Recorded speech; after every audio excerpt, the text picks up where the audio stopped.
Muchísimas gracias. Buenos días. Para mí es un placer por estar acá, gracias a la invitación de toda la organización y ver caras nuevas me llena más de emoción porque siempre digo en cada ponencia, en cada presentación con mis estudiantes, que nosotros tomamos una responsabilidad en poder seguir aprendiendo y mostrar todo lo que nosotros somos capaces a través de la vivencia. Digo de la vivencia porque en el tiempo que tengo trabajando en el deporte, específicamente con el fútbol, mucho hablamos de experiencia. Y hay personas, y habemos terapeutas que tenemos más de 20 y 30 años ejerciendo el área de lo que es la rehabilitación deportiva, pero no hemos trabajado con deportistas. Entonces, el tema que yo voy a hablar hoy, más allá de seguir todos los alineamientos de la parte específica, de la parte fisiológica y de investigaciones que han hecho otros autores, es más de la experiencia y la vivencia que he tenido con los equipos y los jugadores. La responsabilidad de hablar hoy sobre la fase de rehabilitación en el fútbol profesional, optimizando todo lo que es el return to play, es la base donde más error hemos tenido los terapeutas que trabajamos en deporte, porque no hemos basado en un modelo de recuperación de atletas que solamente nos vamos guiando a través de los tiempos.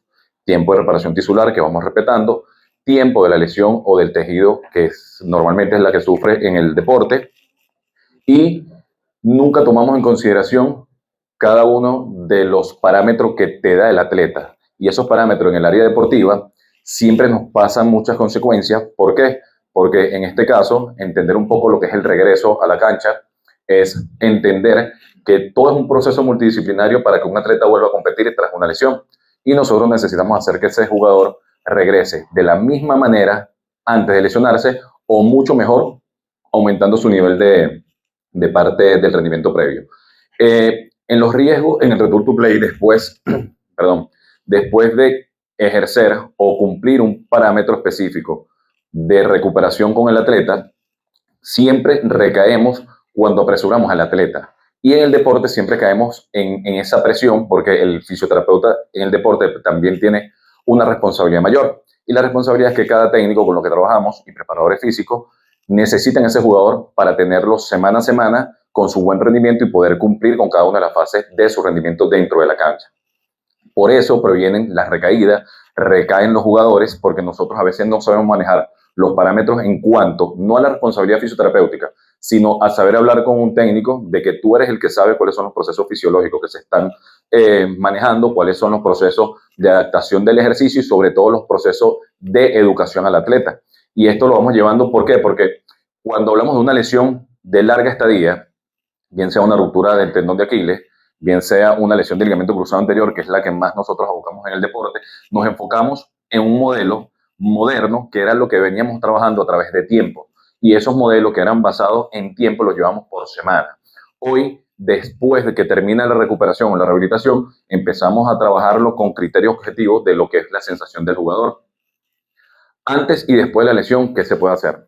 Para los que trabajamos en el área deportiva y los que quieren incursionar también en el área deportiva, no todas las instituciones deportivas, o llámese club de fútbol o de béisbol o de cualquier otra modalidad, toman en cuenta la minimización de lo que es el método, o no tanto el método, sino la minimización de hacer pruebas que puedas evaluar a tu atleta antes de que sufra una lesión. Nosotros no estamos acabo de saber si yo con 40 jugadores en una pretemporada se me va a lesionar uno, pero sí estamos acabo de saber que ellos están propensos, una vez que entran a la cancha, bien sea por un traumatismo directo o bien sea por movilizaciones o movimientos específicos donde no tienen esa estabilidad articular, llámese en el tobillo, en la rodilla o en la cadera, de saber por qué o cuándo puede sufrir una lesión.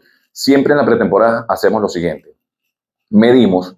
Hoy hay una batería de pruebas que nosotros podemos hacer, hoy tomé dos específicas, pero siempre a los jugadores en pretemporada, independientemente del jugador que sea, medimos a través de videos específicos, con pruebas específicas, hacer valoraciones que desde el punto de vista funcional, hemos visto mucho lo que es el sistema de movimiento funcional con los FMS. Hoy no traje tanto material sobre eso, pero ¿por qué vamos a medir? Porque el jugador siempre depende de su fuerza y su agilidad. Entonces, tener un parámetro específico antes de que el jugador pueda sufrir una lesión, el tiempo de recuperación, si en algún momento él sufre una lesión, va a ser mejor para nosotros poder determinar en qué nivel lo podemos entregar cuando regrese nuevamente a la cancha. Siempre buscamos y tenemos en presente de si nosotros nos medimos algo, no es cuantificable y no podemos saber si podemos seguir mejorando cuando el jugador recaiga. El test de agilidad o el T-test es un test de agilidad que se evalúan cambios de direcciones en 4 planos. Todo lo que es la velocidad desde la parte frontal se hace una valoración, movimientos laterales en velocidad de izquierda, de lateral derecho o de lateral izquierdo, inclusive movimientos de circulación o ese movimiento de cambio de direcciones que nosotros vamos evaluando a través de una cámara. Se va evaluando jugador por jugador, vemos cuáles son los movimientos específicos, la velocidad se va tomando en tiempos y parámetros de distancia. Por ejemplo, acá tengo una gráfica, tengo un video para mostrar, pero el video lo voy a dejar para el final, para no parar la presentación, ya que tenemos poco tiempo. El T-test tiene una forma donde me aparece a través de los conos una forma de T con una distancia de 10 metros hacia el lateral, que hay vamos a ver si me puedo ubicar con esto, donde hay una línea que me da la velocidad, donde el jugador va a pasar a toda su máxima velocidad para tomar un parámetro en segundos. Eso es antes de que el jugador pueda sufrir una lesión. Y tenemos entre los conos 2.5 metros, donde el jugador va a ir en velocidad, tanto de frente, lateral y de espalda, y en movimientos circulares para ejercer su mayor velocidad. Esa velocidad y ese parámetro nosotros lo vamos a determinar en una estadística que va a aparecer por segundo. Si está por debajo de 9.4 segundos, hablamos de que el jugador está a un nivel muy élite desde el punto de vista de acondicionamiento físico. Y para el futbolista profesional, de 10.2 segundos en cuanto a la velocidad. Como decía Carlos, también habemos deportistas amateur que no cumplimos con esos parámetros, pero si un deportista amateur también te llegan lesionados, lo hacemos con 11.2 segundos. Estos tiempos muestran un promedio menor, o cuando me muestran un tiempo menor a 9.5, ya el jugador está a un nivel muy alto de lo que es acondicionamiento físico y lo que es su capacidad física. Y tenemos otro test que lo mostró Álvaro al finalizar su ponencia, que es la parte del salto vertical. La potencia del tren inferior o el salto en contratiempo es el estándar de oro para saber cómo está la explosividad del tren inferior, incluso tanto para la fuerza y lo que es la explosividad del jugador. Y decía también, Álvaro comentó algo muy importante, que hay jugadores que a veces te generan un salto muy potente, pero a la hora de sufrir una lesión en la rodilla, a generar ejercicios como la extensión de rodilla para fortalecer el cuádriceps, disminuye, y ese descontrol motor a veces nos hace confundir si el jugador está débil o tiene un descontrol motor o está padeciendo de alguna lesión. Entre las estadísticas por posicionamiento de los jugadores a los cuales yo represento del Caracas Fútbol Club, los defensores siempre muestran un salto de 53 centímetros de acuerdo a su potencia que ejercen justo antes de la lesión. Y los mediocampistas 56 centímetros. Los delanteros y los extremos, que son los que más recorrido poseen en una cancha, presentan 60 centímetros por encima. Esto nos dice a nosotros un nivel muy alto de que todo esto es antes que pueda suceder una lesión. Este cuadro no se visualiza, no sé si se visualiza muy bien, pero eran los estándares que nosotros trabajábamos desde la preparación física cuando el jugador se lesiona y cuando entra en una lesión de ligamento cruzado anterior, que lo estandarizábamos más por los tiempos de recuperaciones fisiológicas. Y en los tiempos empezaba primero con la lesión. En el momento de la lesión se cumplen 4 fases.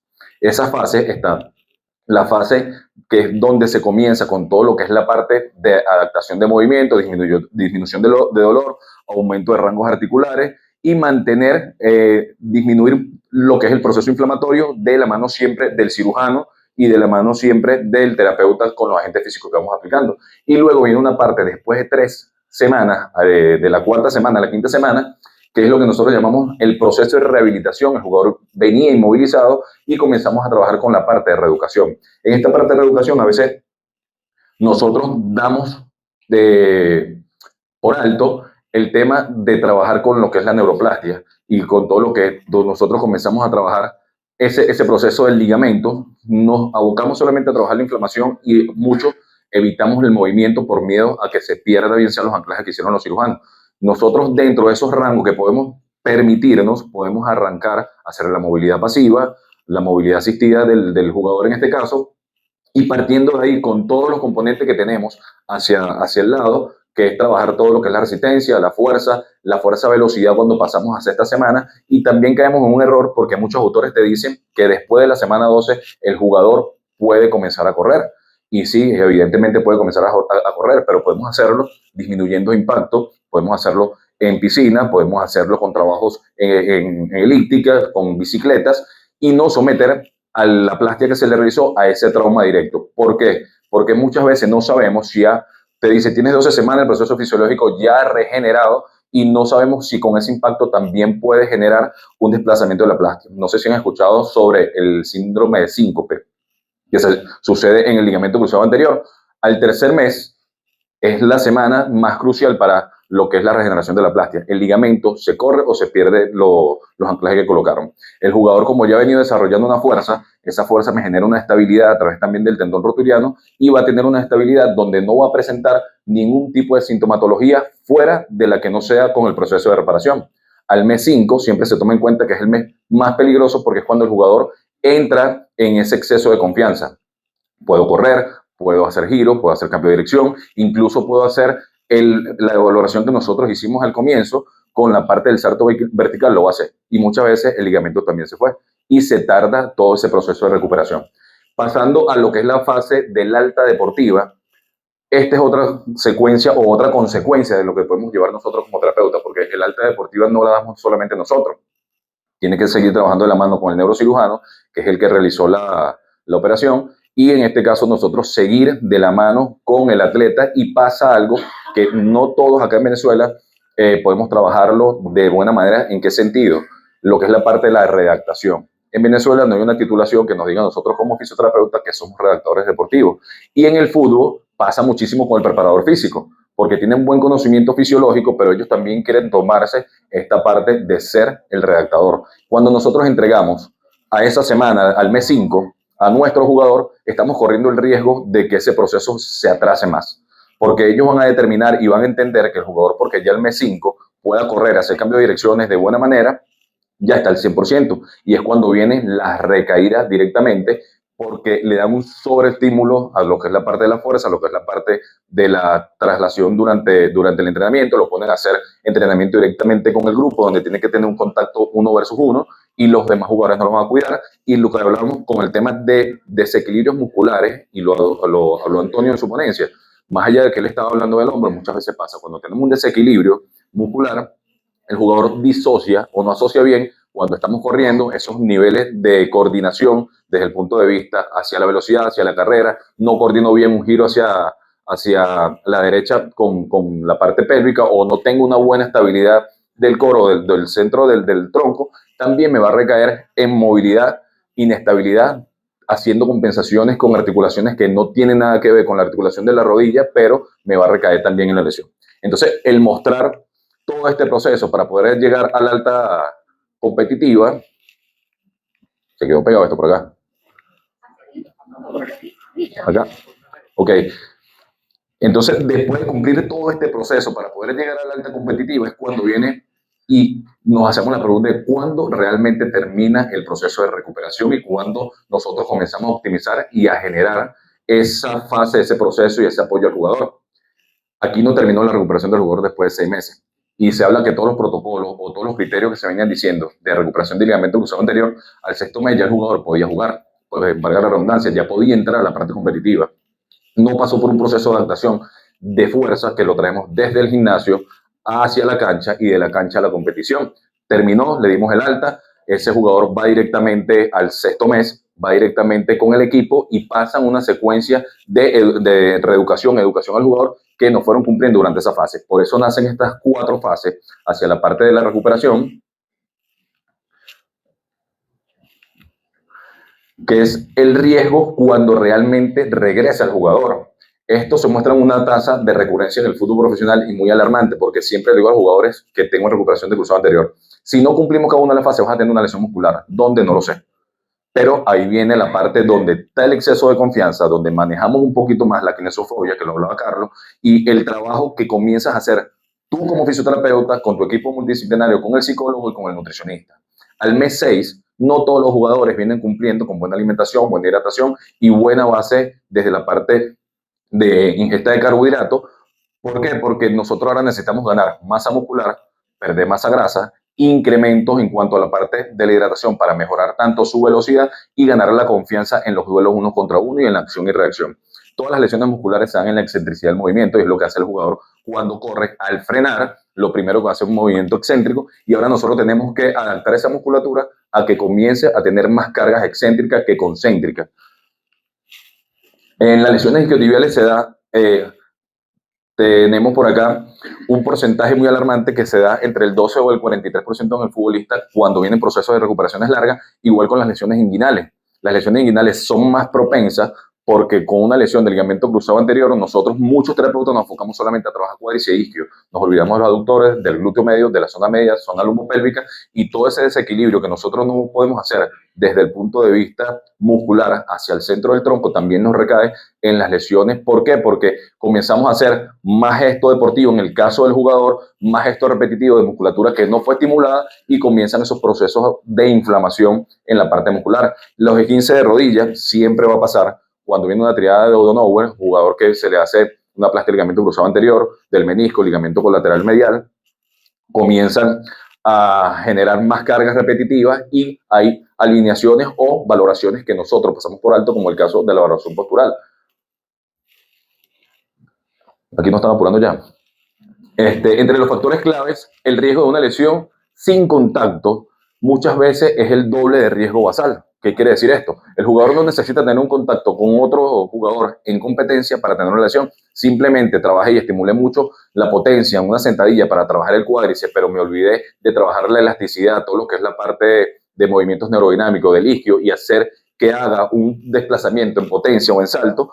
Hay un desequilibrio muscular que termina rompiendo y generando una ruptura del músculo contralateral. En este caso, en el antagonista de lo que genera la fuerza. Los riesgos se disminuyen a partir de 25 días. Mes 8, para los que trabajamos y los que estamos en el área deportiva y los que queremos incursionar. Cuando cumplimos el 8º mes de recuperación, tenemos que tener 25 a 30 días de adaptación muscular. Empezar a hacer valoraciones de fuerza, hacer valoraciones específicas de cuándo y cómo nosotros podemos comenzar a hacer una planificación estratégica para ganar un poco más. Aquí me apuro. Las altas siempre en el deportista se da, no la da el terapeuta solo. Tiene que ser conceptuada y tomada en cuenta por el equipo multidisciplinario. Siempre se parte con el neurocirujano o el médico, va a estar en proceso, va a estar en constante seguimiento, porque incluso hasta en el mes 5, en el mes 6, el jugador sigue padeciendo de dolor, sigue generando inflamación articular, derrame articular, y lo comentó, creo que Carlos comentó, cuando hay dolores en las rodillas y también trabajamos con tratamientos de neuromodulación, muchas veces se te escapa de la mano porque hacen un injerto, un endobutón, traen fibra del semitendinoso o el gracili para hacer el injerto y también ahora hay una doble recuperación. Tenemos que esperar que genere la plastia, tenemos que esperar que regenere el ligamento colateral medial si estuvo roto, también la extracción que hicieron del músculo como tal. Y nosotros como terapeutas la responsabilidad es seguir cumpliendo con los protocolos, tanto de la parte del control motor, del manejo del dolor, de poner todas las herramientas desde el punto de vista manual y todo lo que nosotros tenemos en el abanico de la recuperación. En la parte del redactor físico, es lo que comentaba ahorita, no podemos entregarle al jugador, al preparador físico, si nosotros no tenemos una consecuencia de que el jugador esté al 100% desde el punto de vista muscular. Aquí voy a pasar en la fase del entender el proceso de la lesión. Todavía estas cifras se siguen manteniendo, estas son cifras que te da FIFA, que por cada incidencia de 8.1 lesiones por encima de 1000 horas de exposición del jugador, cumplen una cantidad de lesiones específicas y se dan en horas de entrenamiento hasta 36 lesiones por 1000 horas.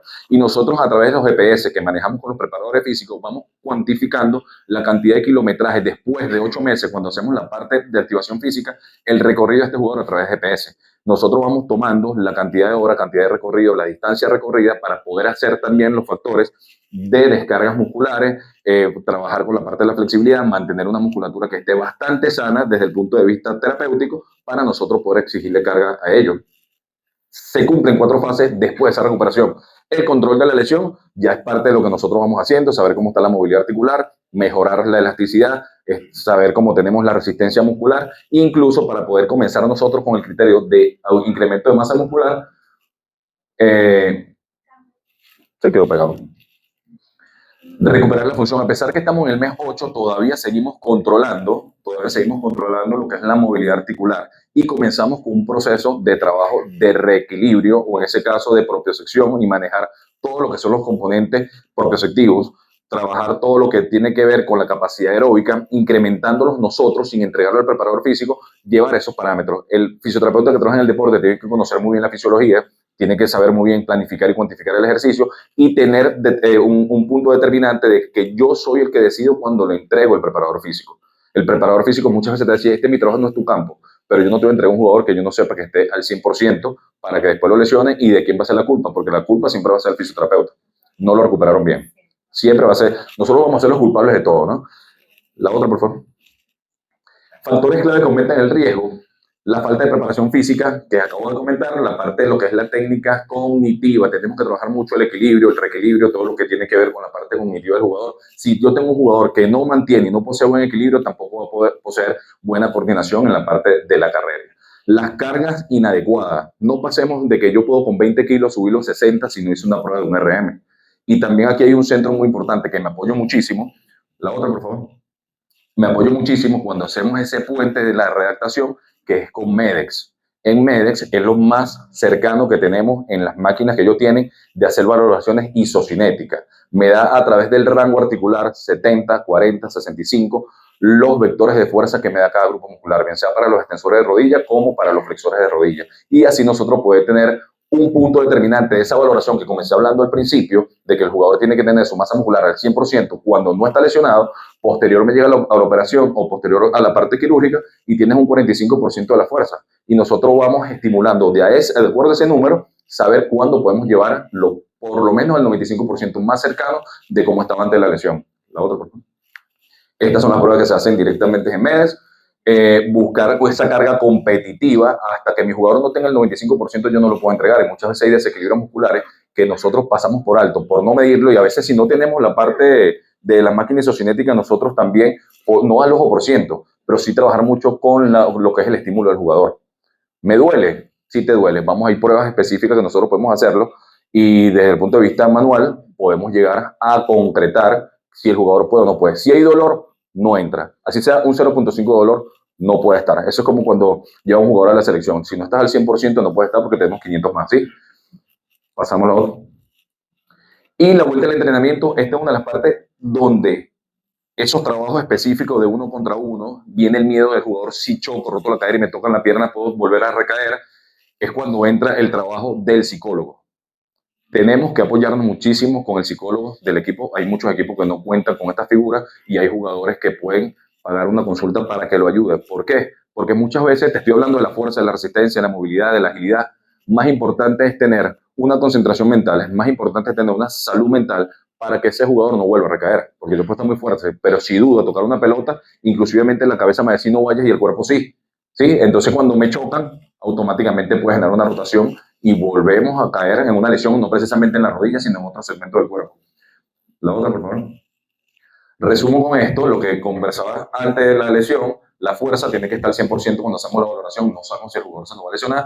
Posterior a la operación, contamos con un 45, muchas veces por debajo del porcentaje de fuerza. Y la fuerza actual, cuando estamos hablando del mes 8, mes 9, tiene que estar en el 95%. La pierna contralateral, que es la pierna sana, tiene que estar al 100%. Y estos parámetros son los que nos ayudan a nosotros a mantener tanto la simetría, porque volvemos a hacer valoraciones. Cada 3 meses al jugador con una lesión alta de tiempo tenemos que estar haciendo valoraciones cada 3 meses.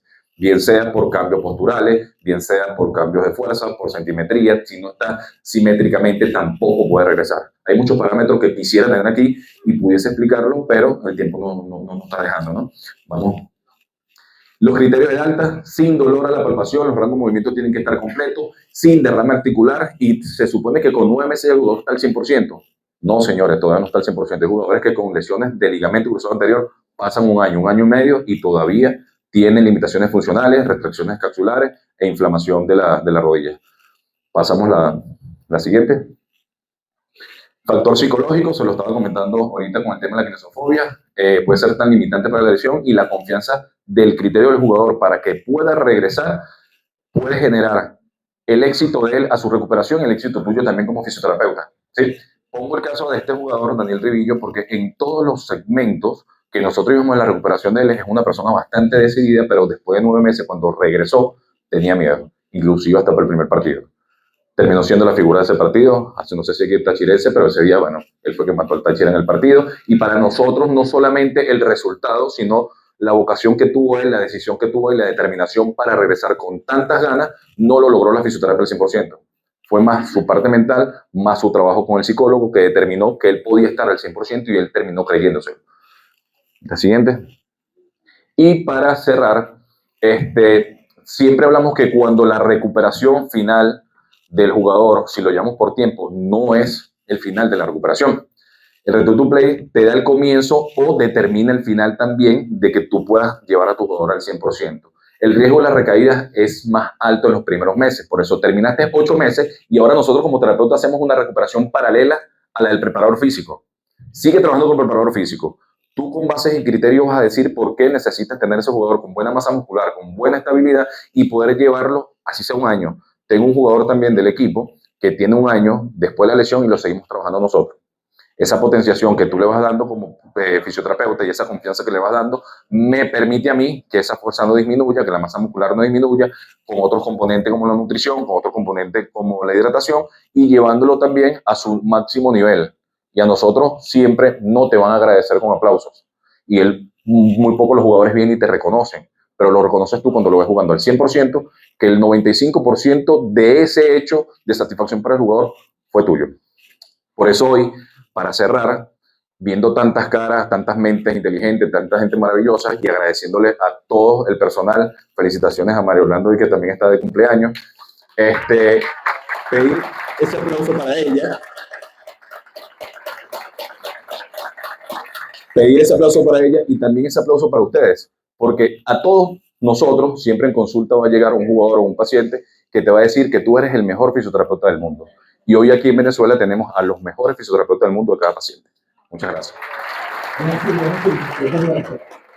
Y gracias, Víctor. Nada, por acá dejo la cuenta de Instagram y ahorita un proyecto que venimos haciendo con lo que es el podcast de Medicina, Lesiones y Rehabilitación, donde siempre digo que es una ventana para seguir mostrando al terapeuta venezolano, mucha gente inteligente que tenemos acá, mucha gente preparada, y esta es una ventana para todos ustedes. Los invito a que se suscriban, que nos sigan, podemos seguir compartiendo, y este hecho lo podemos hacer posible cada vez que hay un invitado de ustedes ahí sentado con nosotros. Muchas gracias.